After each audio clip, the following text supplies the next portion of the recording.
അധികം സംസാരിച്ച് നിൽക്കാനായിട്ട് നമുക്ക് സമയമില്ല. ഇന്ന് കുട്ടികൾക്ക് സ്കൂളുള്ള ഒരു ദിവസമാണ് കേട്ടോ. അവർക്ക് സ്കൂളുണ്ടെങ്കിലും ഒരു 2-3 മണിക്കൂർ തികച്ചില്ല എന്ന് വേണം പറയാനായിട്ട്. ഒരു 2.5 മണിക്കൂർ സമയമാണ് അവർക്കുള്ളത് കേട്ടോ. അപ്പോൾ കാലത്ത് ഇവിടുന്ന് എന്തെങ്കിലും കഴിച്ചിട്ട് പോകും, പിന്നെ എന്തെങ്കിലും ഒരു സ്നാക്ക് ഐറ്റം കൊടുത്ത് വിടണം. അപ്പോൾ അത്രേ പണിയുള്ളൂ. അത് കഴിഞ്ഞ് ഉച്ചയ്ക്ക് നമ്മൾ ഇന്ന് ബിരിയാണിയാണ് ഉണ്ടാക്കുന്നത് കേട്ടോ. അപ്പോൾ അതിൻ്റെ റെസിപ്പി കാണിക്കുന്നുണ്ട്. അപ്പോൾ കാലത്ത് കഴിക്കാനായിട്ട് ഞാൻ ഓട്സ് ആണ് ഉണ്ടാക്കുന്നത് കേട്ടോ. ഓട്സ് അവർക്ക് ഇഷ്ടമാണ്. കഴിഞ്ഞ 2 ദിവസമായിട്ട് ഇഡ്ഡലിയും ദോശയും ഉപ്പുമാവൊക്കെ ആയിരുന്നു. അപ്പോൾ അതുകൊണ്ട് അവർക്കൊരു ചെറിയ മടുപ്പ് വന്നിട്ടുണ്ട്. അപ്പോൾ അതിനി ഉണ്ടാക്കാനായിട്ട് പറ്റില്ല. അപ്പോൾ ഇന്ന് ഓട്സ് ഉണ്ടാക്കാമെന്നാണ് വിചാരിക്കുന്നത് കേട്ടോ. നമുക്ക് വേഗം അവർക്ക് സ്നാക്സ് കൊണ്ടുപോകണം. അപ്പോൾ ഞാൻ എന്തെങ്കിലും ഫ്രൂട്ട്സ് വെജിറ്റബിൾസ് കട്ട് ചെയ്തിട്ട് അങ്ങനെയൊക്കെയാണ് ഇപ്പം കൊടുത്തയക്കുന്നത് കേട്ടോ. പിന്നെ എന്തെങ്കിലും 2 ബിസ്ക്കറ്റ് അല്ലെങ്കിൽ കാഷ്യൂനട്ടോ പിസ്തയോ അങ്ങനെയൊക്കെയാണ് ഇപ്പം ഞാൻ കൊടുത്തയക്കുന്നത്. അപ്പോൾ നമുക്ക് വേഗം ആ സാധനങ്ങളൊക്കെ എടുത്ത് ഫ്രിഡ്ജിൽ നിന്ന് വെക്കാം. അപ്പോൾ നിങ്ങൾക്കറിയാലോ, ഫ്രിഡ്ജിൻ്റെ അമിതമായിട്ടുള്ള ഉപയോഗം, അതായത് ഏത് നേരം അടയ്ക്കലും തുറക്കലും കാരണം കൊണ്ട് കറണ്ട് ബില്ല് കൂടാനുള്ള സാധ്യതയുണ്ട് കേട്ടോ. അപ്പോൾ നമ്മൾ രാവിലെ സാധനങ്ങൾ എടുത്ത് വയ്ക്കുമ്പോഴത്തേക്കും എല്ലാം ഒന്നിച്ചെടുത്ത് ആവശ്യമുള്ളതൊക്കെയും പുറത്തെടുത്ത് വയ്ക്കുവാണെങ്കിൽ കറണ്ട് ബില്ല് ഇച്ചിരി നമുക്ക് കുറയ്ക്കാനായിട്ട് സാധിക്കും കേട്ടോ. അപ്പോൾ ചിക്കനൊക്കെ ഇന്നലെ മാരിനേറ്റ് ചെയ്ത് വെച്ചിട്ടുണ്ടായിരുന്നു. മാരിനേറ്റ് ചെയ്യാന്ന് വെച്ചിട്ടുണ്ടെങ്കിൽ ജസ്റ്റ് കേടാവാണ്ടിരിക്കാനുള്ള ഒരു സൂത്രപ്പണി ചെയ്ത് വെച്ചിട്ടുണ്ടായിരുന്നു. അത് ഞാൻ ഇതിൽ കാണിക്കാം. കബാബ് ഉണ്ടാക്കുന്നുണ്ടായിരുന്നു. അതിൻ്റെയൊക്കെ ഞാൻ എടുത്ത് അവിടേക്ക് വെച്ചിട്ടുണ്ട്. അപ്പോൾ ഇവർ പോയി കഴിയുമ്പോഴത്തേക്കും അത് തണുപ്പ് മാറി അത് സെറ്റായിട്ടുണ്ടാവും. അപ്പോൾ നമുക്ക് വേഗം ഓട്സ് ഉണ്ടാക്കുന്ന പരിപാടിയിലേക്ക് കിടക്കാം അല്ലേ. ഇപ്പോഴാണ് ഞാൻ ഓർത്തത് കേട്ടോ, ഓട്സ് ഉണ്ടാക്കണമെങ്കിൽ പാല് വന്നിട്ടില്ല. ഇപ്പോൾ 6 മണി ആവുന്നുള്ളൂ. അപ്പോൾ ഒരു 5:45 ടൈമാണ്. അപ്പോൾ പാല് വന്നിട്ടില്ല. അപ്പോൾ പാല് വരുന്നാലാണ് നമുക്ക് ഓട്സ് ഉണ്ടാക്കാൻ പറ്റുള്ളൂ. അപ്പോൾ നമുക്ക് വേഗം അവരുടെ സ്നാക്കിംഗ് ഐറ്റം പാക്ക് ചെയ്യാം.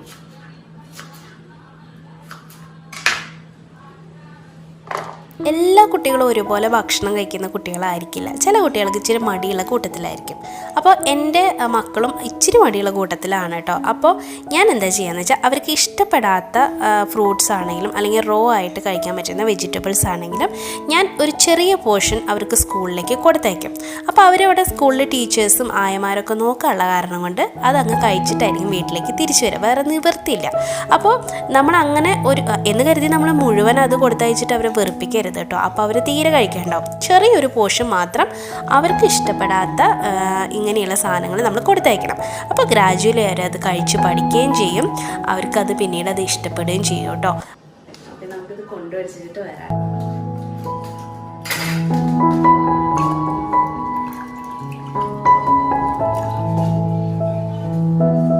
പാലൊക്കെ അവിടെ തിളപ്പിക്കാൻ വെച്ചിട്ട് ഞാൻ പിക്കുനെയും തനുവിനെയും വിളിക്കാനായിട്ട് വന്നതാണ് കേട്ടോ. വന്ന് ലൈറ്റ് ഇട്ടപ്പോഴാണ് മനസ്സിലായത് തനു ഇവിടെ ഇല്ല. തനു നേരെ ഉണർന്നിട്ടുണ്ടായിരുന്നു. നേരെ പോയി പപ്പേരെ അടുത്ത് കിടന്ന് ഉറങ്ങുന്നുണ്ട്. അപ്പോൾ മോനെ ആദ്യം വിളിച്ചേരിപ്പിച്ചിട്ട് വേണം ഇനി പോയിട്ട് തനുക്കുട്ടീനെ വിളിക്കാനായിട്ട് കേട്ടോ. അപ്പോൾ അവർ സെപ്പറേറ്റ് ആണ് റൂമിൽ കിടക്കുന്നത്.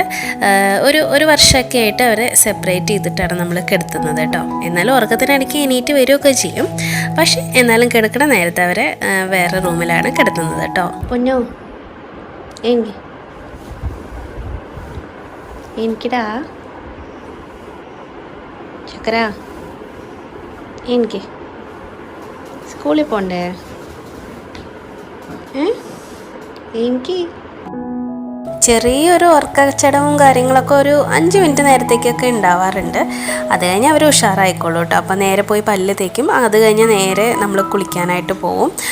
അപ്പോൾ അവർക്ക് എന്തെങ്കിലും അസുഖങ്ങളോ അല്ലെങ്കിൽ ഇവിടെ നല്ല തണുപ്പുള്ള ദിവസമൊക്കെ ആണെങ്കിൽ ഞാൻ തലമുടി അങ്ങനെ കഴിക്കാറില്ല. അല്ലാത്ത ദിവസമൊക്കെ തലയടക്കം കുളിച്ചിട്ടാണ് കേട്ടോ നമ്മൾ സ്കൂളിൽ വിടുന്നത്. എന്നാൽ മാത്രമാണ് ആ ഒരു ഫ്രഷ്നെസ് അവർക്ക് ഫീൽ ചെയ്യുള്ളൂ. ഉഷാറോട് കൂടിയിട്ട് ക്ലാസ്സിൽ ഇരിക്കാനൊക്കെ ആയിട്ട് രാവിലത്തെ കുളി അവരെ സഹായിക്കുമെന്ന് എനിക്ക് തോന്നിയിട്ടുണ്ട് കേട്ടോ. പിക്കു പിന്നെ തന്നെ ബ്രഷൊക്കെ ചെയ്തോളും. അപ്പോൾ ഇനി ഞാൻ പോയിട്ട് തനക്കുട്ടീനെ എടുത്ത് വന്ന് ബ്രഷ് ചെയ്യിപ്പിച്ചിട്ട് 2 പേരും കുളിപ്പിച്ചിട്ട് വരാട്ടോ.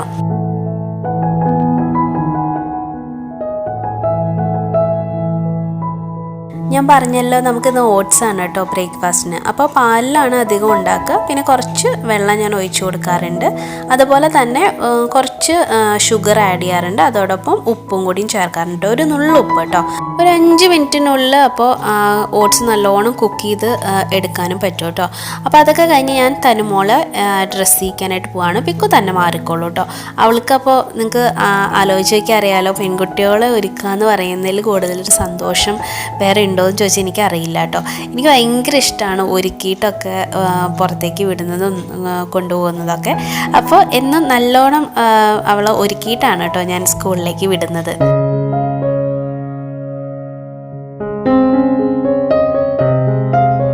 അപ്പോൾ തനുവിനും പിക്കുവിനും ഓട്സ് കൊടുത്തുകൊണ്ടിരിക്കുകയാണ്. തനുവിന് മുടി ഇനി കെട്ടാൻ ബാക്കിയാണ് കേട്ടോ. തല കുളിച്ച കാരണം കൊണ്ട് മുടി കംപ്ലീറ്റ് ആയിട്ട് ഉണങ്ങിയിട്ടേ ഞാൻ കെട്ടി കൊടുക്കാറുള്ളൂ. അപ്പോൾ ഈ ഭക്ഷണം കഴിക്കുന്ന നേരം കൊണ്ട് നല്ലോണം ഫാൻ ഇട്ട് വെച്ചിട്ടുണ്ടെങ്കിൽ പെട്ടെന്ന് അത് ഉണങ്ങി കിട്ടും കേട്ടോ. ഇച്ചിരി മുടിയല്ലേ ഉള്ളൂ, അപ്പോൾ പിന്നെ അതിന് പ്രയാസമൊന്നും ഇല്ല കേട്ടോ. എന്തൊക്കെയുണ്ട് വിശേഷങ്ങൾ? എന്താ വിശേഷം? തനുവിന് സ്കൂളെല്ലാം ഇഷ്ടപ്പെട്ടോ? നല്ല സ്കൂളാണോ? ഫ്രണ്ട്സിനൊക്കെ കിട്ടിയോ? എന്താ ഫ്രണ്ടിന്റെ പേര്?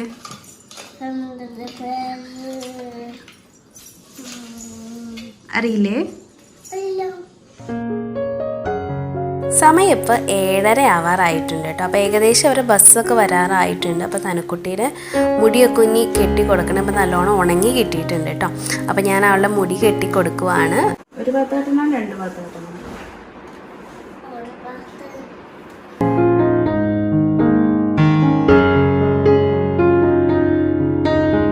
അങ്ങനെ തനുക്കുട്ടിയുടെ ഒരുക്കം കഴിഞ്ഞിട്ടുണ്ട് കേട്ടോ. മുടിയൊക്കെ കെട്ടി മാച്ചിന് കമ്മലും മാലയും വളയും ഒക്കെ ഇട്ട് കൊടുത്തിട്ടുണ്ട്.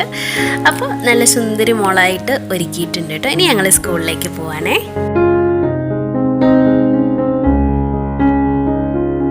ഇന്നെന്താണെന്ന് അറിഞ്ഞൂടാ, ഒരു 5-10 മിനിറ്റ് ലേറ്റ് ആയിട്ടാണ് സ്കൂൾ ബസ് വന്നത് കേട്ടോ. അപ്പോൾ ഞങ്ങളിവിടെ ഇരുന്നു, അപ്പോൾ വർത്താനമൊക്കെ പറഞ്ഞുകൊണ്ടിരിക്കുകയാണ്. അപ്പോൾ അത് പെട്ടെന്ന് ബസ് വരുന്നത് കണ്ടപ്പോൾ ഉള്ള സന്തോഷമാണ് കേട്ടോ പിക്കുൻ്റെ മുഖത്തേക്ക് കാണുന്നത്.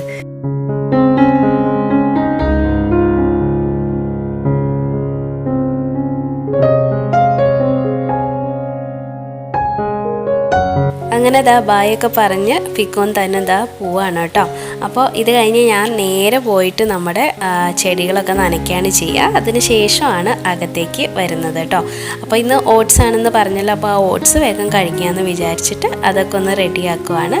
അതിലേക്ക് കുറച്ച് ഫ്രൂട്ട്സും നട്ട്സൊക്കെ ഞാൻ അരിഞ്ഞ് ചേർക്കാറുണ്ട് കേട്ടോ അത് കഴിക്കുമ്പോഴത്തേക്കും.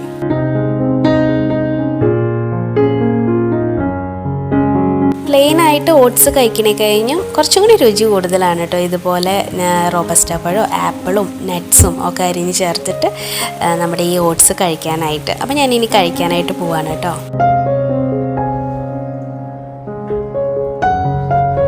ഇനിയിപ്പം എന്താ പരിപാടി എന്ന് വെച്ചിട്ടുണ്ടെങ്കിൽ, ഞാൻ പറഞ്ഞല്ലോ ബിരിയാണിയാണ് ഉണ്ടാക്കുന്നത്. അത് പക്ഷെ കർണാടക സ്റ്റൈലിലുള്ള ബിരിയാണിയാണ് കേട്ടോ. അപ്പോൾ കർണാടക സ്റ്റൈൽ എന്ന് പറയുമ്പോൾ ഇവിടെ കുഷ്ക ഉണ്ട്. കുഷ്ക അടിപൊളിയാണ് കേട്ടോ. നമുക്ക് പ്ലെയിൻ ബിരിയാണിയാണ് കുഷ്ക എന്ന് പറയുന്നത്. വേറെ ഒത്തിരി അലങ്കോലപ്പണികളൊന്നും ഇല്ലാണ്ട് തയ്യാറാക്കുന്നതാണ് കുഷ്ക. പക്ഷേ ഇന്ന് കുഷ്കയല്ല തയ്യാറാക്കുന്നത്, ചിക്കൻ വെച്ചിട്ടുള്ള ബിരിയാണിയാണ്. പക്ഷെ അത് ഇവിടെ ബാംഗ്ലൂർ നമ്മുടെ കർണാടക സ്റ്റേറ്റിൽ ഉണ്ടാക്കുന്ന ടൈപ്പ് ബിരിയാണിയാണ്. എൻ്റേതായിട്ടുള്ള ചെറിയ മാറ്റങ്ങൾ ഞാൻ വരുത്തിയിട്ടുണ്ട്. എങ്കിൽ പോലും എന്താ പറയുക, നല്ല ടേസ്റ്റിയാണ് കേട്ടോ. ഭയങ്കര ടേസ്റ്റുള്ള ബിരിയാണിയാണ്. പക്ഷെ അധികം പണിയൊന്നും നമുക്ക് എടുക്കണ്ട.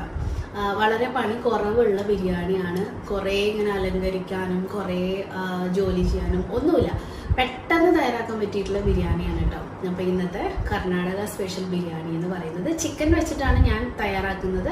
ഇത് തന്നെ അവർ മട്ടൻ വെച്ചിട്ടും തയ്യാറാക്കും. ഇവിടുത്തെ എന്തെങ്കിലും ഫങ്ഷൻസ്, കല്യാണങ്ങൾ, എന്തെങ്കിലും ബർത്ത്ഡേ പാർട്ടി, എന്തെങ്കിലും ഫങ്ഷൻ ഉണ്ടെങ്കിൽ ഇത് തീർച്ചയായിട്ടും അവരുണ്ടാക്കാറുണ്ട് കേട്ടോ. അപ്പം ഇതും പിന്നെ ചിക്കൻ വെച്ചിട്ടുള്ള കബാബുമാണ് അവരുടെ മെയിൻ ഐറ്റം എന്ന് പറയുന്നത്. നമ്മുടെ നാട്ടിൽ നമ്മൾ എന്തെങ്കിലും ഫങ്ഷൻ വരുമ്പോൾ ഏതെങ്കിലും ഒരു കോമൺ ഐറ്റം ഉണ്ടാവില്ലേ, അതേപോലെ തന്നെയാണ് ഇവിടെ കർണാടകയിലും ഈ ഒരു ബിരിയാണി. അല്ലെങ്കിൽ ഇവർ മട്ടൻ വെച്ചിട്ടാണ് മിക്കപ്പോഴും ബിരിയാണി ഉണ്ടാവുക കേട്ടോ.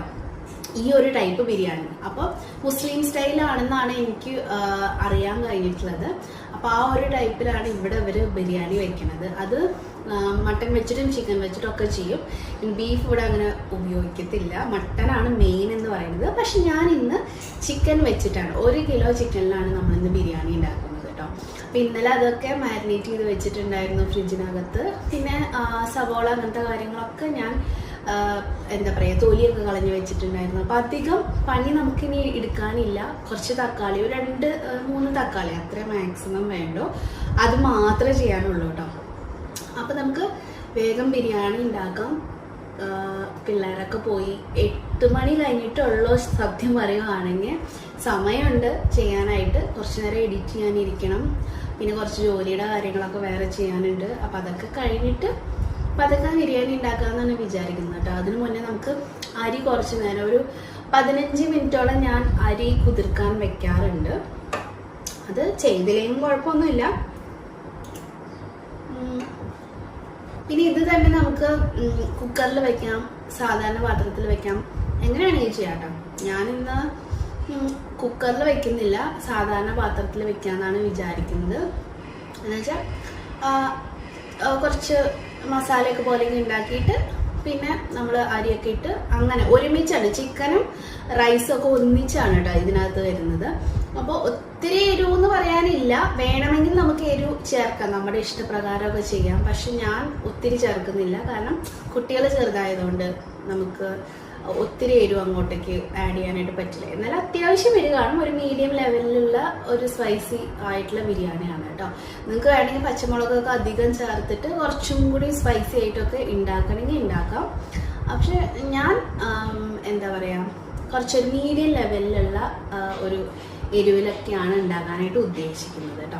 അപ്പം നമുക്ക് വേഗം ബ്രേക്ക്ഫാസ്റ്റ് കഴിക്കണം. കഴിച്ചിട്ട് വേണം ബാക്കി ഉള്ളിയൊക്കെ അരിയാനായിട്ട്. വേണമെങ്കിൽ പൊടിയായിട്ട് അരിയാം, ഇല്ലെങ്കിൽ നീളൻ അരിയാം, എങ്ങനെയാണെങ്കിൽ ചെയ്യാം കേട്ടോ. ഞാൻ ഇത് കഴിക്കട്ടെ, എന്നിട്ട് വേണം ബാക്കി കാര്യം ചെയ്യാൻ. അപ്പോൾ ഞാൻ ഈ കഴിക്കുന്ന നേരം കൊണ്ട് നമ്മൾ തലേ ദിവസം ചിക്കൻ എന്താണ് ചെയ്ത് വെച്ചതെന്നുള്ളത് ഒന്ന് കാണിക്കാം കേട്ടോ. ചിക്കൻ ഞാൻ വിനീഗറും ഉപ്പും ചേർത്തിട്ട് ഒരു 10-15 മിനിറ്റോളം വെള്ളത്തിലിട്ട് വെച്ചിട്ടുണ്ടായിരുന്നു. അതിനുശേഷം ഒരു 3-4 പ്രാവശ്യം വെള്ളത്തിലിട്ട് കഴുകിയെടുത്തിട്ട് ഡ്രെയിൻ ചെയ്യാനായിട്ട് വെച്ചിരിക്കുന്നതാണ്. അപ്പോൾ ഇതിലത്തെ വെള്ളം ഓൾമോസ്റ്റ് ഡ്രെയിൻ ആയി കഴിഞ്ഞിട്ടുണ്ട്. നിങ്ങൾക്ക് ഇതിൻ്റെ അടിയിൽ വെള്ളം കാണാനായിട്ട് സാധിക്കും. ഇതിൽ ശ്രദ്ധിക്കാനുള്ള ഒരേ ഒരു കാര്യം, ചിക്കനിൽ യാതൊരു അഴുക്കും ഉണ്ടാവാൻ പാടില്ല. പിന്നെ ഇതുപോലെ നല്ല പോലെ വെള്ളം ഡ്രെയിനായി കിട്ടാൻ വേണം. ഇത് മാത്രം ശ്രദ്ധിച്ചാൽ 2-3 ദിവസമൊക്കെ നമുക്കിത് ഫ്രിഡ്ജിലും ഫ്രീസറിലൊക്കെ ആയിട്ട് സൂക്ഷിക്കാനായിട്ട് സാധിക്കും കേട്ടോ. പക്ഷേ ഇന്ന് ഞാൻ ഇതുപോലെ ചെയ്ത് വെക്കുന്നുണ്ടെങ്കിലും ഞാൻ ഇത് നാളെ എടുത്ത് ഉപയോഗിക്കാൻ വേണ്ടിയിട്ടാണ് ചെയ്യുന്നത് കേട്ടോ. അപ്പോൾ നമുക്ക് എങ്ങനെയാണ് അത് ചെയ്യുന്നത് നോക്കാം. അപ്പോൾ ഡ്രെയിൻ ചെയ്ത ചിക്കൻ ഞാൻ ഒരു പാത്രത്തിലേക്ക് ഇട്ട് കൊടുത്തിട്ടുണ്ട്. ഇതിലേക്ക് ഒരു 1/2 മുറി ചെറുനാരങ്ങയുടെ നീരാണ് ഒഴിച്ചു കൊടുക്കുന്നത്. അതോടൊപ്പം ഒരു 1/2 ടീസ്പൂൺ ഉപ്പ്, 1 ടേബിൾ സ്പൂണോളം ഓയിൽ, പിന്നെ പുതിനയുടെ ഇല നിങ്ങളുടെ കയ്യിലുണ്ടെങ്കിൽ ചേർത്ത് കൊടുക്കാം കേട്ടോ. ഒരു 10-15 ഇലയോളം മതിയാവും. പിന്നെ ഇത് നാളെ ബിരിയാണിക്കും കൂടി എടുക്കണ കാരണം കൊണ്ടാണ് ഞാൻ പുതിനയുടെ ഇല ചേർക്കുന്നത്, അല്ലെങ്കിൽ കറിവേപ്പില ഇട്ടാലും മതി. പിന്നെ 1 ടേബിൾ സ്പൂണോളം വെളുത്തുള്ളി ഇഞ്ചി പേസ്റ്റ് ചേർക്കുന്നുണ്ട്. ഇതും ഓപ്ഷണൽ ആണ് കേട്ടോ. പിന്നെ ഞാൻ ചേർക്കുന്നത് ഒഴിവാക്കാണ്ടിരിക്കേണ്ട ഒരു സാധനം, ഒരു 1/4 ടീസ്പൂൺ തൊട്ട് 1/2 ടീസ്പൂൺ വരെ മഞ്ഞൾപ്പൊടി. പിന്നെ ഞാൻ പറഞ്ഞല്ലോ കറിവേപ്പില നാളെ ബിരിയാണി ഉണ്ടാക്കണ കാരണം കൊണ്ട് ഞാൻ കുറച്ച് ഞരടി ചേർക്കുന്നുണ്ട് കേട്ടോ. ഇത്ര ഐറ്റംസ് മതിയാവും. ഇനി കൈ വെച്ചിട്ട് നമ്മൾ നല്ലപോലെ ഇതിനെ ഒന്ന് തേച്ച് പിടിപ്പിക്കുന്നുണ്ട്. അതിനുശേഷം ഒരു സ്റ്റീൽ പാത്രത്തിലേക്കോ അല്ലെങ്കിൽ ചില്ല് പാത്രത്തിലേക്കോ ഈ ഇറച്ചിനെ മാറ്റണം. പ്ലാസ്റ്റിക് ഞാൻ റെക്കമെൻഡ് ചെയ്യില്ല കേട്ടോ. ഞാനിപ്പോൾ ഒരു സ്റ്റീൽ പാത്രത്തിലേക്കാണ് നമ്മുടെ ഇറച്ചിനെ മാറ്റി കൊടുത്തിരിക്കുന്നത്. ഇനി നിങ്ങളുടെ കയ്യിൽ ഇതുപോലത്തെ ക്ലിംഗ് റാപ്പോ അതല്ലെങ്കിൽ നമ്മുടെ അലുമിനിയം ഫോയിലില്ലേ അതോ ഉണ്ടെങ്കിൽ നിങ്ങൾക്ക് അത് വെച്ചിട്ട് ഇതിൻ്റെ മേലെ ഭാഗത്തൊന്ന് കവർ ചെയ്ത് കൊടുക്കാം. ഞാനൊരു ക്ലിംഗ് റാപ്പാണ് ഉപയോഗിക്കുന്നത് കേട്ടോ. അപ്പോൾ ഫ്രിഡ്ജിലിരിക്കുന്ന ബാക്കിയുള്ള ഐറ്റംസിലേക്ക് ഒന്നും ഇതിൻ്റെ ഒരു മണം ആവില്ല കേട്ടോ. നമ്മുടെ ഇറച്ചി നല്ല നീറ്റായിട്ട് ഇരിക്കുകയും ചെയ്യും. അപ്പോൾ ഞാനിത് പൊതിഞ്ഞു കൊടുത്തിട്ടുണ്ട്. ഇനി നമ്മുടെ മൂടി വെച്ചിട്ട് ഇതൊന്ന് അടച്ചു കൊടുക്കുക. ഇറച്ചി കേടാവാണ്ട് സൂക്ഷിക്കാനുള്ള ഏറ്റവും നല്ല മാർഗ്ഗമാണ് കേട്ടോ ഇത്. അപ്പോൾ ഈ നാളെ എടുക്കുന്ന കാരണം കൊണ്ട് ഞാനിത് ഫ്രിഡ്ജിൻ്റെ ആദ്യത്തെ തട്ടിലാണ് വെച്ചിരിക്കുന്നത്. 2 ദിവസത്തേക്കൊക്കെ ഇരിക്കണമെന്നുണ്ടെങ്കിൽ ഫ്രീസറിലേക്ക് മാറ്റിയിട്ട് സൂക്ഷിച്ചാലും മതി കേട്ടോ. അപ്പോൾ ഇനി അടുത്ത് നമുക്ക് നമ്മുടെ കബാബ് എങ്ങനെയാണ് ചെയ്യുന്നതെന്ന് നോക്കാം കേട്ടോ. അപ്പോൾ നേരത്തെ ഡ്രെയിൻ ചെയ്ത് വെച്ച ചിക്കനിൽ നിന്ന് ഒരു 600 ഗ്രാമോളം ചിക്കൻ ഞാൻ കബാബിന് വേണ്ടി മാറ്റി വെച്ചിട്ടുണ്ട്. അതിലേക്ക് 1/2 മുറി ചെറുനാരങ്ങയുടെ നീര് ചേർത്ത് കൊടുത്തു. പിന്നെ ഞാൻ ഉപയോഗിക്കുന്നത് ഇവിടെ തേജു എന്ന് പറയുന്ന കമ്പനിയുടെ കബാബ് പൗഡറാണ് കേട്ടോ. അപ്പോൾ ഇത് മാർക്കറ്റിലൊക്കെ അവൈലബിൾ ആണ് വാങ്ങിക്കാൻ, ഇല്ലെങ്കിൽ ഏതെങ്കിലും കമ്പനിയുടെ പ്രോഡക്റ്റ് നിങ്ങൾക്ക് മേടിക്കാം. ഇതല്ലാണ്ട് നമുക്ക് വീട്ടിലും കബാബ് ഉണ്ടാക്കിയെടുക്കാൻ പറ്റും. പക്ഷേ ഇന്ന് ഞാൻ ഈ പൗഡർ പാക്കറ്റ് ഉപയോഗിച്ചിട്ടാണ് നമ്മുടെ കബാബിലേക്ക് വേണ്ട മസാല തയ്യാറാക്കുന്നത് കേട്ടോ. 1/2 തൊട്ട് 1/4 കിലോ ചിക്കനിലേക്ക് 1 പാക്കറ്റ് ഈ കബാബ് പൗഡർ മതിയാവും കേട്ടോ. അപ്പം ഞാൻ മുഴുവൻ ചേർത്ത് കൊടുത്തിട്ടുണ്ട്. പിന്നെ വേണ്ടത് 1 ടേബിൾ സ്പൂണോളം ജിഞ്ചർ ഗാർലിക് പേസ്റ്റ് ആണ്. പിന്നെ ഈ കബാബ് പൗഡറിനകത്ത് ഉപ്പ് കാണും, എന്നാലും ഒരു തരിക്കോളം ഉപ്പ് ഞാൻ ചേർക്കുന്നുണ്ട് കേട്ടോ. 1 ടേബിൾ സ്പൂണോളം തൈരും കൂടി ചേർത്ത് കൊടുത്തിട്ടുണ്ട്. പിന്നെ ആവശ്യമുള്ളത് 1 മുട്ടയാണ് കേട്ടോ. അപ്പോൾ തൽക്കാലം നമ്മൾ മുട്ട ഇപ്പം ചേർക്കുന്നില്ല, കാരണം നമ്മളിത് ഫ്രിഡ്ജിൽ വെക്കാൻ പോവല്ലേ. അപ്പോൾ മുട്ട ചേർക്കുന്നത് നമ്മൾ അടുത്ത ദിവസമാണ് കേട്ടോ. അപ്പോൾ തൽക്കാലം ഞാനിത് നല്ലോണം കൈവച്ചിട്ട് മിക്സ് ചെയ്ത് നല്ലോണം യോജിപ്പിച്ചിട്ട് എടുക്കുവാണ്. ഇനി അഥവാ നിങ്ങൾ ഇന്ന് തന്നെ കബാബ് ഉണ്ടാക്കാൻ ഉദ്ദേശിക്കുന്നുണ്ടെങ്കിൽ നിങ്ങൾ എന്താ ചെയ്യേണ്ടതെന്ന് വെച്ചാൽ ഇതിലേക്ക് 1 മുട്ടയും കൂടി ചേർത്ത് കൊടുക്കുക, നല്ലപോലെ ഇതുപോലെ യോജിപ്പിച്ചിട്ട് എടുക്കുക. എന്നിട്ട് 1 മണിക്കൂർ റെസ്റ്റ് ചെയ്യാനായിട്ട് വെക്കുക. അതിനുശേഷം ഫ്രൈ ചെയ്തെടുത്താൽ അടിപൊളിയായിട്ടുള്ള കബാബ് കിട്ടും കേട്ടോ. അപ്പോൾ മസാലയൊക്കെ നല്ലോണം തേച്ച് പിടിപ്പിച്ചിട്ടുണ്ട്. ഇനി ഇതും ഞാനൊരു സ്റ്റീലിൻ്റെ പാത്രത്തിലേക്ക് തന്നെയാണ് മാറ്റി വയ്ക്കുന്നത്. അതിനുശേഷം ഇതുപോലെ ക്ലിംഗ് റാപ്പ് വെച്ചിട്ട് ഇതൊന്ന് കവർ ചെയ്ത് കൊടുക്കുന്നുണ്ട്. അപ്പോൾ ഇതിൻ്റെ സ്മെല്ലും കാര്യങ്ങളൊന്നും ഫ്രിഡ്ജിലേക്ക് വേറെ ഒന്നിലേക്കും ആവില്ല, അതിന് വേണ്ടിയിട്ടാണ്. അതിനുശേഷം നമ്മൾ മൂടി വെച്ച് അടച്ചിട്ട് ഇതിനെ ഫ്രിഡ്ജിലേക്ക് മാറ്റി വെക്കാനായിട്ട് പോവാണ്. പിന്നെ ഞാൻ തലേ ദിവസം എന്താ ചെയ്തതെന്ന് വെച്ചാൽ ഒരു 4-5 സവോള ഇതുപോലെ തൊലി കളഞ്ഞ് വെച്ചു. അതുപോലെ ഒരു പാത്രം നിറച്ച് വെളുത്തുള്ളിയും തൊലി കളഞ്ഞ് വെച്ചിട്ടുണ്ട്. വെളുത്തുള്ളി ഇത്ര ആവശ്യം വരില്ല കേട്ടോ. അപ്പോൾ ഇതുകൂടി ഞാൻ ഫ്രിഡ്ജിലേക്ക് എടുത്ത് വെക്കുകയാണ് കേട്ടോ. അപ്പോൾ ഇത്രയും കാര്യങ്ങളാണ് ഞാൻ തലേ ദിവസം ചെയ്ത് വെച്ചിട്ടുള്ളത് കേട്ടോ. അപ്പോൾ ഇനി നമുക്ക് ബിരിയാണി ഉണ്ടാക്കാനായിട്ട് തുടങ്ങാം. അപ്പോൾ ഞാൻ കൈമ റൈസ് ആണ് എടുത്തിരിക്കുന്നത്. എൻ്റെ മെഷർമെൻറ്റ് കപ്പിൽ 2 കപ്പാണ് എടുക്കുന്നത്. നിങ്ങൾ ഏത് കപ്പോ ഗ്ലാസ്സോ എടുത്തോ അതേ അളവിൽ വെള്ളം എടുക്കണമെന്ന് മാത്രമേ ഉള്ളൂ കേട്ടോ. അപ്പോൾ 2 കപ്പ് അരിക്ക് ഇതിൻ്റെ ഇരട്ടിയാണ് വെള്ളം നമ്മൾ എടുക്കേണ്ടത്. അതുപോലെ തന്നെ ഇത് കഴുകി എടുത്തതിന് ശേഷം നമുക്കിതിലേക്ക് ഒഴിച്ച് വെക്കാനായിട്ട് ഞാനിവിടെ വെള്ളം തിളപ്പിക്കാനായിട്ട് വെച്ചിട്ടുണ്ട് കേട്ടോ. അപ്പോൾ അരി ഞാൻ 2 കപ്പ് അളന്നെടുത്തിട്ടുണ്ട്. കൈമ തന്നെയാണ് കേട്ടോ ഏറ്റവും ടേസ്റ്റ് ഉണ്ടാവുക ബിരിയാണി ഉണ്ടാക്കാനായിട്ട്, ഇല്ലെങ്കിൽ നമുക്ക് ബസുമതി റൈസും ഉപയോഗിക്കാം. അപ്പോൾ ഞാൻ കഴുകി എടുത്ത് കൊടുത്തതിന് ശേഷം ഇതിലേക്ക് തിളച്ച വെള്ളം ഒഴിച്ചു കൊടുത്ത് ഒരു 15 മിനിറ്റ് സോക്ക് ചെയ്യാൻ വെച്ചിട്ടുണ്ട്. ഇനി നമുക്ക് ഒരു കൈപ്പിടി, ഒരു 10-15 വെളുത്തുള്ളിയും ഒരു വലിയ പീസ് ഇഞ്ചി ഞാൻ ചതച്ചെടുക്കുവാണ് കേട്ടോ. ഒരു 3 സവോള കട്ട് ചെയ്ത് വെച്ചിട്ടുണ്ട്. പിന്നെ 2 തക്കാളി, അത് നല്ല പഴുത്തത് എടുക്കുകയാണെങ്കിൽ അത്രയും നല്ലതാണ്. പിന്നെ 2-3 പച്ചമുളക് കേട്ടോ. അത് എരിവിനനുസരിച്ച് നമുക്ക് ചേർക്കാം. ഞാനൊരു 4 എണ്ണമാണ് ചേർത്തിരിക്കുന്നത്. പിന്നെ 1 കൈപ്പിടി മല്ലിയില, 1 കൈപ്പിടി പുതിനയില. ഇനി ഇഞ്ചി വെളുത്തുള്ളി ഇപ്പൊ ചതച്ചുകൊണ്ടിരിക്കുകയാണ്. പേസ്റ്റ് ചേർത്താലും മതി, റെഡിമെയ്ഡ് ഉണ്ടെങ്കിൽ പേസ്റ്റ് ചേർത്താലും മതി. ഇല്ലാന്നുണ്ടെങ്കിൽ ഇതുപോലെ ഒരു 10-12 വെളുത്തുള്ളി ഇത്രയും നീളത്തിലുള്ള 1 കഷ്ണം ഇഞ്ചിയും കൂടി എടുത്തിട്ട് ഇതുപോലെ ചതച്ചെടുക്കുക. ചതച്ച് ചേർക്കുമ്പോൾ ഒരു പ്രത്യേക ഫ്ലേവർ വരും. അപ്പം അങ്ങനെ ചെയ്യുന്നതായിരിക്കും കുറച്ചും കൂടി നല്ലത് കേട്ടോ. ഇനി നമുക്ക് ബിരിയാണി ഉണ്ടാക്കാനായിട്ട് തുടങ്ങാം. ചൂട് കട്ടിയുള്ള ഒരു വലിയ പാത്രം എടുക്കാം. ഞാൻ കുക്കറാണ് എടുത്തിരിക്കുന്നത്, പക്ഷേ കുക്കർ അടച്ച് വെച്ചിട്ട് വേവിക്കില്ല കേട്ടോ. അതിലേക്ക് 2 ടീസ്പൂണോളം എണ്ണയും അതുപോലെ ഒരു 3 ടീസ്പൂണോളം നെയ്യും ചേർത്ത് കൊടുത്തിട്ടുണ്ട്. നല്ലോണം ചൂടായിട്ട് വരുമ്പോഴത്തേക്കും എല്ലാ ഗരം മസാലകളും, അതായത് പട്ട, ഗ്രാമ്പു, ഏലക്കായ, കുരുമുളക്, തക്കോലം, പെരിഞ്ജീരകം, പിന്നെ സാജീര, അങ്ങനെ എല്ലാ ഐറ്റംസും നമ്മൾ ഈ ഒരു എണ്ണയിലേക്ക് ഇട്ട് കൊടുത്തിട്ടുണ്ട്. മേത്തിക്ക് പൊട്ടിത്തെറിക്കാതിരിക്കാൻ വേണ്ടിയിട്ട് കുറച്ച് അകലെ നിന്നിട്ട് ഒന്ന് ഇളക്കി കൊടുത്തേക്കണം കേട്ടോ. നല്ലൊരു ഫ്ലേവർ വരാൻ തുടങ്ങും. ആ സമയം വരെയാണ് നമ്മളൊന്ന് ഇതൊന്ന് സോട്ട് ചെയ്തിട്ട് എടുക്കേണ്ടത്. ഇനി ഇതിലേക്ക് ഒരു 3 സവോള കനം കുറച്ചരിഞ്ഞിട്ട് ചേർത്ത് കൊടുക്കുന്നുണ്ട്. ഒപ്പം തന്നെ ഒരല്പം ഉപ്പും കൂടിയും ചേർത്ത് കൊടുത്തു. പിന്നെ ഒരു 3-4 പച്ചമുളക് എരിവിനനുസരിച്ച് ചേർത്ത് കൊടുക്കുക. എന്നിട്ട് നല്ലപോലെ വഴറ്റിയിട്ടെടുക്കുക. ലൈറ്റായിട്ടൊന്ന് കളറ് ചേഞ്ച് ആവണം കേട്ടോ. അപ്പോൾ ലൈറ്റായിട്ട് കളറൊന്ന് ചേഞ്ച് ആയി കഴിഞ്ഞാൽ ഒരു 3 ടീസ്പൂണോളം വെളുത്തുള്ളി ഇഞ്ചി ചതച്ചത് ചേർത്ത് കൊടുക്കുകയാണ്. ഇല്ലെങ്കിൽ വെളുത്തുള്ളി ഇഞ്ചി പേസ്റ്റ് ചേർത്ത് കൊടുക്കുക കേട്ടോ. എന്നിട്ട് ഇത് ലൈറ്റ് ഗോൾഡൻ കളർ ആവുന്നവരെ നല്ലോണം ഒന്ന് വഴറ്റിയിട്ടെടുക്കുക കേട്ടോ. ഗോൾഡൻ കളറിലേക്ക് മാറിക്കഴിഞ്ഞാൽ ഒരു 2 ടീസ്പൂണോളം എരിവുള്ള മുളക് പൊടി ഞാൻ ചേർത്ത് കൊടുക്കുന്നുണ്ട്. വേറെ പ്രത്യേകിച്ച് കളറൊന്നും ചേർക്കാത്തതുകൊണ്ട് ഒരു 1/2 ടീസ്പൂണോളം മഞ്ഞൾപ്പൊടി ചേർക്കുന്നുണ്ട്. അതുപോലെ തന്നെ ഒരു 2.5 ടീസ്പൂണോളം മല്ലിപ്പൊടിയും കൂടിയും ചേർത്ത് കൊടുക്കുന്നുണ്ട് കേട്ടോ. ഇനി തീയൊക്കെ ഒന്ന് കുറച്ച് വെച്ചിട്ട് ഈ പൊടികളുടെ പച്ചമണം മാറുന്ന വരെ നമുക്കൊന്ന് വഴറ്റിയിട്ടെടുക്കാം കേട്ടോ. അത്ര ആയി കഴിഞ്ഞിട്ടുണ്ടെങ്കിൽ ഇതിലേക്ക് 4 വലിയ തക്കാളിയാണ് ചേർത്ത് കൊടുക്കുന്നത്. പുളിയില്ലാത്തത് എടുക്കണം. കുറച്ചധികം തക്കാളി ചേർക്കുന്നതാണ് ഈ ഒരു ബിരിയാണിയുടെ മസാലയ്ക്ക് പ്രത്യേക ഒരു രുചി നൽകുന്നത് കേട്ടോ. അപ്പോൾ തക്കാളിയും കൂടി ചേർത്ത് കൊടുത്തിട്ട് നന്നായിട്ട് കുക്ക് ചെയ്തിട്ട് എടുക്കണം. അതോടൊപ്പം 1 കൈപ്പിടിയോളം മല്ലിയിലയും 1 കൈപ്പിടിയോളം പുതിനയുടെ ഇലയും കൂടിയും ചേർത്ത് കൊടുക്കാം. ഇനി തക്കാളി നല്ലോണം കുക്കാവട്ടെ കേട്ടോ. തക്കാളി നല്ലോണം കുക്കായി വന്നു കഴിഞ്ഞാൽ നമ്മൾ ചിക്കൻ ചേർത്ത് കൊടുക്കാം. ഇതിപ്പോൾ ഇന്നലെ ഞാൻ കേടാവാണ്ടിരിക്കാൻ വേണ്ടിയിട്ട് ഫ്രിഡ്ജിൽ വെച്ച കാരണം കൊണ്ടാണ്. ഇല്ലെങ്കിൽ സാധാരണ പോലെ ചിക്കൻ ചേർത്ത് കൊടുക്കുക.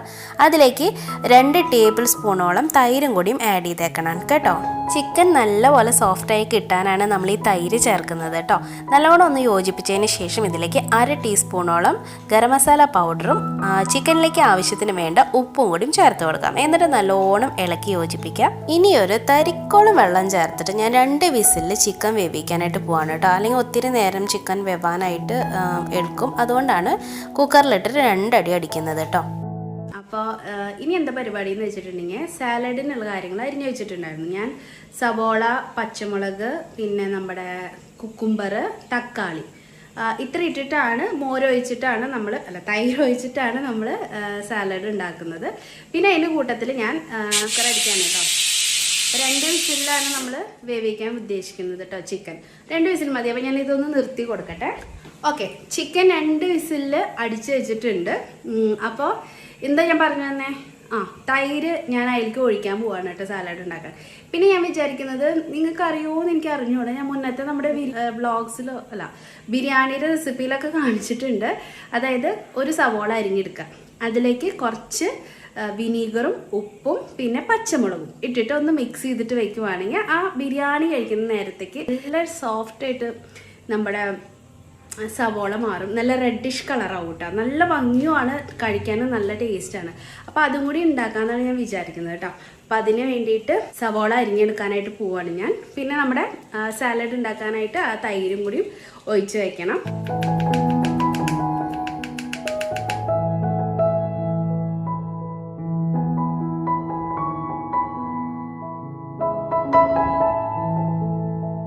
അതിനിടയ്ക്ക് ഒരു കാര്യം നമ്മൾ വിട്ടുപോയി. നമ്മൾ ഇന്നലെ ചിക്കൻ ഇതുപോലെ കബാബിന് വേണ്ടിയിട്ട് മാരിനേറ്റ് ചെയ്ത് വെച്ചിട്ടുണ്ടായിരുന്നു. അപ്പോൾ അതെടുത്ത് ഫ്രിഡ്ജിൽ നിന്ന് പുറത്ത് വെച്ച് അതിൻ്റെ തണുപ്പൊക്കെ മാറിയിട്ടുണ്ട്. ഇനി ഇതിലേക്ക് ഒരു മുട്ടയാണ് പൊട്ടിച്ചിട്ട് ഒഴിക്കുന്നത് കേട്ടോ. എന്നിട്ട് കൈ വെച്ചിട്ട് നല്ല പോലെ ഞെരടി ആ ചിക്കനിലേക്ക് ആ മുട്ടയുടെ ആ ഒരു ഇതൊക്കെ കോട്ടാവുന്ന രീതിയിൽ നല്ലപോലെ അതിനെ ഒന്ന് യോജിപ്പിച്ചിട്ട് എടുക്കണം. എന്നിട്ട് ഒരു 20 മിനിറ്റ് റെസ്റ്റ് ചെയ്യാനായിട്ട് വെക്കുക. അതിന് ശേഷം നമുക്കിത് ഫ്രൈ ചെയ്തിട്ട് എടുക്കാം കേട്ടോ.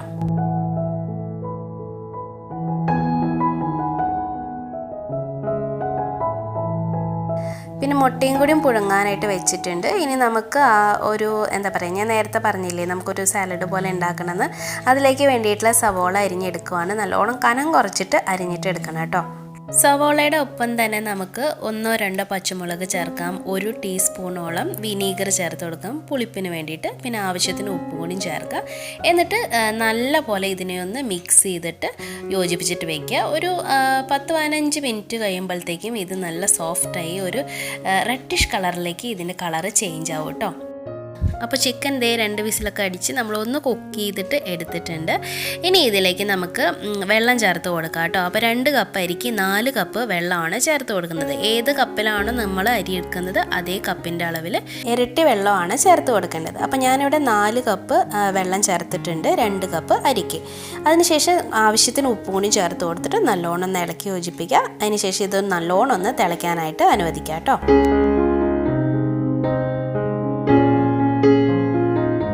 ഇനി നമ്മൾ ഡ്രെയിൻ ചെയ്ത് എടുത്തിട്ടുള്ള അരി ഇതിലേക്ക് ചേർത്ത് കൊടുക്കാം.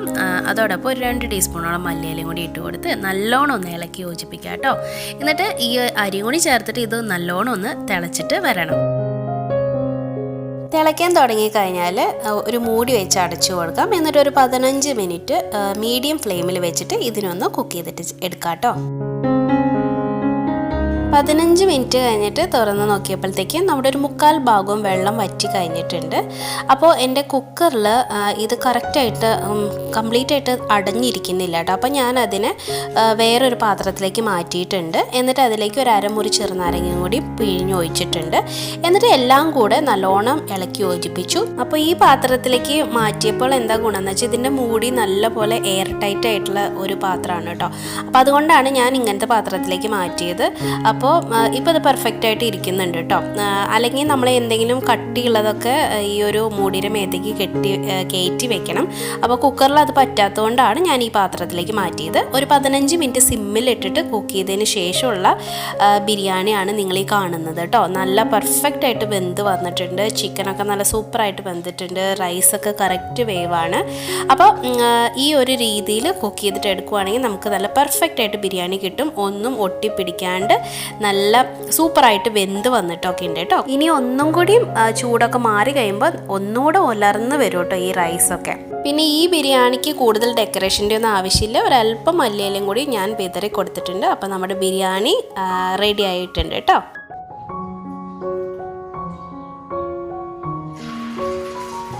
അപ്പോൾ ബിരിയാണി റെഡിയായ സ്ഥിതിക്ക് ഇനി അടുത്ത പരിപാടി നമ്മുടെ കബാബ് ഫ്രൈ ചെയ്ത് എടുക്കുക എന്നുള്ളതാണ്. അപ്പോൾ ഞാൻ ചിക്കൻ ഫ്രൈ ചെയ്യാൻ വെച്ചിട്ടുണ്ട്. ഒരു അരമണിക്കൂർ റെസ്റ്റ് ചെയ്യാൻ വെച്ചിട്ടുണ്ടായിരുന്നു മുട്ട ചേർത്തതിന് ശേഷം. എന്നിട്ടാണ് ഞാനിത് ഫ്രൈ ചെയ്യാൻ വെച്ചിരിക്കുന്നത് കേട്ടോ.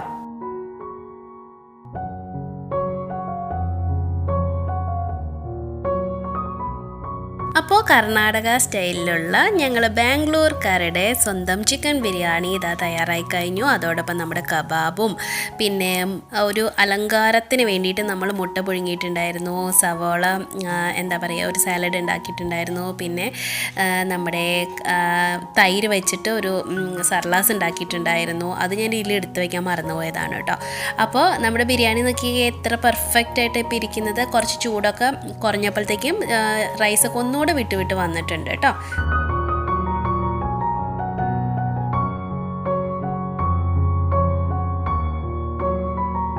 അപ്പോൾ എങ്ങനെയുണ്ട് നമ്മുടെ ബിരിയാണി? അടിപൊളിയല്ലേ? ഈസിയാണ് ഉണ്ടാക്കാനായിട്ട്, വളരെ ടേസ്റ്റിയാണ് കേട്ടോ. അപ്പോൾ നമുക്ക് മക്കൾക്ക് ബിരിയാണി കൊടുക്കാം. അവർ സ്കൂളിൽ നിന്ന് വന്നിട്ടുണ്ട്.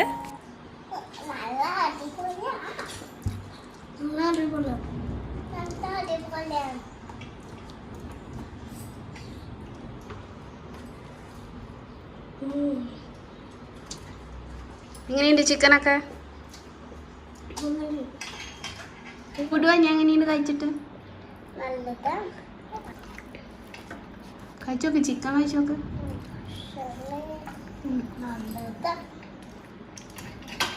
ഈ ഫ്രൈ നല്ലതാ?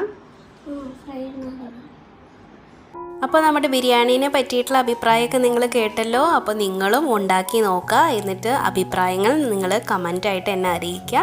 ഇഷ്ടപ്പെട്ടെങ്കിൽ ലൈക്ക് ചെയ്യാനും ഷെയർ ചെയ്യാനും മറന്നുപോലെ. ആരെങ്കിലും ആദ്യമായിട്ട് കാണുന്നവരുണ്ടെങ്കിൽ ഒന്ന് സബ്സ്ക്രൈബ് ചെയ്തിട്ട് സപ്പോർട്ട് ചെയ്യാം കേട്ടോ. അപ്പോൾ ഇനിയും നല്ല നല്ല റെസിപ്പീസും ഞങ്ങളുടെ വീട്ടിലെ വിശേഷങ്ങളും ഒക്കെ ആയിട്ട് വീണ്ടും കാണാം. അപ്പോൾ അതുവരയ്ക്കും ബൈ, ടേക്ക് കെയർ.